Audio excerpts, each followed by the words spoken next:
అందరికీ నమస్కారం. Social media ఈరోజు రాష్ట్రంలో ఒక కీలక పాత్ర పోషిస్తుంది. ప్రధాన మీడియా స్రవంతి రాజకీయ పార్టీలుగా విడిపోయిన నేపథ్యంలో సోషల్ మీడియా ఒక ముఖ్యమైన పాత్రను ప్రజలకు పోషిస్తున్న నేపథ్యంలో మిత్రులందరూ కలిపి మూడాఫ్ ఆంధ్ర పేరుతో యూట్యూబ్ ఛానల్ ప్రారంభించారు. ఈ యూట్యూబ్ ఛానల్ ప్రజలకి వాస్తవాలు చెప్పే ప్రయత్నం, ప్రజలకి చైతన్యం చేసే ప్రయత్నం చేసే సదుద్దేశం ఏర్పడినటువంటి మూడాఫ్ ఆంధ్రాని లైక్ చేయండి, షేర్ చేయండి, సబ్స్క్రైబ్ చేయమని చెప్పి విజ్ఞప్తి చేస్తున్నాను. తిరుమల శ్రీవారి లడ్డుల వివాదం పైన ముఖ్యమంత్రి గారు స్పందన చూసినప్పుడు ఈ సమస్యకు ముగింపు కలపాలన్న ఆలోచనతో వచ్చినట్టుగా అయితే స్పష్టంగా అర్థమవుతుంది. అది మంచి విషయమే. ఆ ముగింపు రాజకీయ కోణం కూడా ఉండొచ్చు ఒక రాజకీయ పార్టీ కాబట్టి, కానీ దానికి ఒక పరిమితి ఉండాలి. మళ్ళీ కూడా ఇది మొత్తానికి కారణం జగన్మోహన్ రెడ్డి ఆయన వ్యవహార శైలి అని నిందేసేసి అందరూ కలిసి క్షమాపణలు చెప్దాము అని ముగించారు. రెండే పాయింట్లు కనిపిస్తున్నాయి నాకు. ఈ మొత్తం కారణానికి జగన్మోహన్ రెడ్డి బాధ్యుడు, మొత్తం మీద అందరూ తప్పు చేశాం కాబట్టి అందరూ కలిసి క్షమాపణలు చెప్పి ముగించేద్దామా అన్నట్టు కనపడుతుంది. ఇట్లా ముగింపు సాధ్యం కాదు అనేది చంద్రబాబు గారు గుర్తిస్తే మంచిది.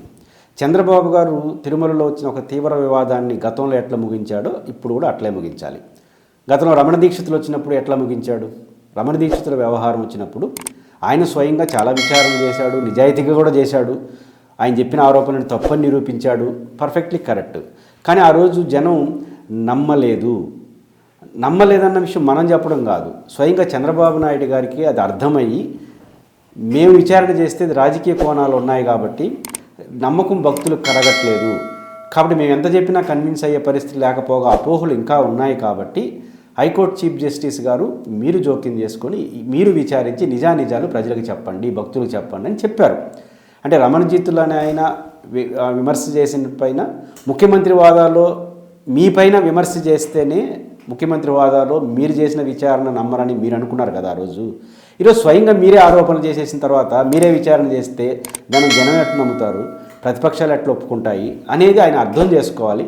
రమణ దీక్షితులప్పుడు ఏ రకమైన ముగింపు చంద్రబాబు గారు హైకోర్టు చీఫ్ జస్టిస్కి లెటర్ రాయడం ద్వారా చేశారో ఇప్పుడు కూడా ఆయన గౌరవప్రదంగా ఆంధ్రప్రదేశ్ ముఖ్యమంత్రి హోదాలో చీఫ్ జస్టిస్ ఆఫ్ ఇండియాకి, ఎందుకంటే ప్రపంచం అంతా ఇది గోలగోల అవుతుంది కాబట్టి ప్రపంచం అంతా ఇష్యూ అయింది కాబట్టి చంద్రబాబు నాయుడు గారు సుప్రీంకోర్టు చీఫ్ జస్టిస్కి ఆ రోజు రమణ దీక్షితుల వ్యవహారం ఎట్లయితే హైకోర్టు చీఫ్ జస్టిస్కి లెటర్ రాశాడో అదే రకమైన లెటర్ రాసి ఇది ఒక వివాదం అయింది, మీరు పరిశీలించండి, నిజానిజాలు తేల్చండి, సమాజానికి భక్తులకు ఒక మెసేజ్ ఇవ్వండి అని చంద్రబాబు గారు లెటర్లు రాస్తే గౌరవప్రదమైన పరిష్కారం ఆయన చేతిలోనే ఉంటుంది. ఒకవేళ చంద్రబాబు గారు రాయినంత మాత్రాన ఇది ఆగదు.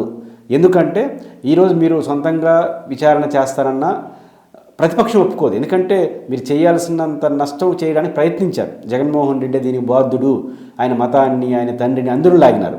కాబట్టి ఆయన ఎట్టుంటాడు? ఖచ్చితంగా ఆయన ఉంటాడా లేదా అనేది నాకు సంబంధించి కాకపోతే ఆయన ఉండడు. రాజకీయ నాయకుడు మీలాగని ఖచ్చితంగా కోర్టుకు వెళ్తారు, సిట్ వేసిన కోర్టుకు వెళ్తారు. ఆల్రెడీ సుబ్రహ్మణ్య స్వామి కోర్టులో పిటిషన్ వేసినాడు, ఒక ప్రైవేట్ ఛానల్ భక్తి ఛానల్ సంబంధించిన వ్యక్తి పిటిషన్ వేసినాడు, సుబ్బారెడ్డి గారు వేసినారు. మీరు సిట్ వేస్తే ఆ సిట్కి వ్యతిరేకంగా జగన్ ఖచ్చితంగా వెళ్తాడు. ఎందుకంటే మీరే ఆరోపించి మీరే సిట్ వేస్తే కుదరదని. అప్పుడు కోర్టులు జోక్యం చేసుకొని సిట్టు కుదరదు వేరే ఏజెన్సీ అంటే చాలా ఇబ్బంది పడతారు. రెండుది అలా విచారణ చేయకుండా నమస్కారం పెట్టి వదిలేద్దాం అనుకుంటే అది కూడా సాధ్యం కాదు. ఎందుకంటే ఇంత గొడవ చేసి ఇంత తప్పు చేసిన తర్వాత విచారణ జరగకుండా దోషులు శిక్షించుకుని ఎట్లా అనే చర్చ కూడా వస్తుంది. వయా మీడియాగా ఏ విచారణ వద్దంటే చంద్రబాబు గారికి ఉన్న చివరి మార్గం ఏంటంటే మాజీ ఐఏఎస్లు వివాదరహితులు కొంతమంది ఉన్నారు.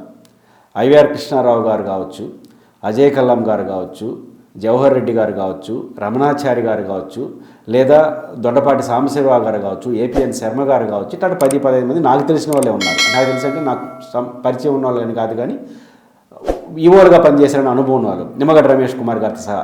వీళ్ళు కొంతమంది పొలిటికల్ ఈక్వేషన్స్లో ఈ నాన్న ఒప్పుకోరు, నేను ఒప్పుకోరు, కానీ అందరూ గౌరవించే వాళ్ళు కొంతమంది ఉన్నారు. రమణాచారి గారిని అందరూ గౌరవిస్తారు, ఏపీఎన్ శర్మ గారిని అందరూ గౌరవిస్తారు, బహుశా సుబ్బారావు గారు కూడా ఉన్నట్టున్నారు, సుబ్బారావు గారిని అందరూ గౌరవిస్తారు. అజయ్ కల్లాం గారు కూడా చంద్రబాబు నాయుడు గారు జగన్ పాలన విషయంలో గౌరవించడం కానీ ఈవో గౌరవిస్తారు, ఎందుకంటే ఆయన వేసింది ఆయనే. దొండపాటి సాంబశివరావు గారు చంద్రబాబు గారు పార్లమెంట్ అయినారు.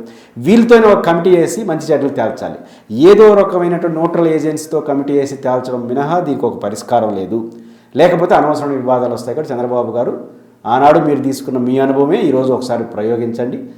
ఆయన లెటర్ రాసి దీనికి ఒక ముగింపు పలకడం మినహాయించి మరో ప్రత్యామ్నాయ మార్గం అయితే ఏమీ లేదు.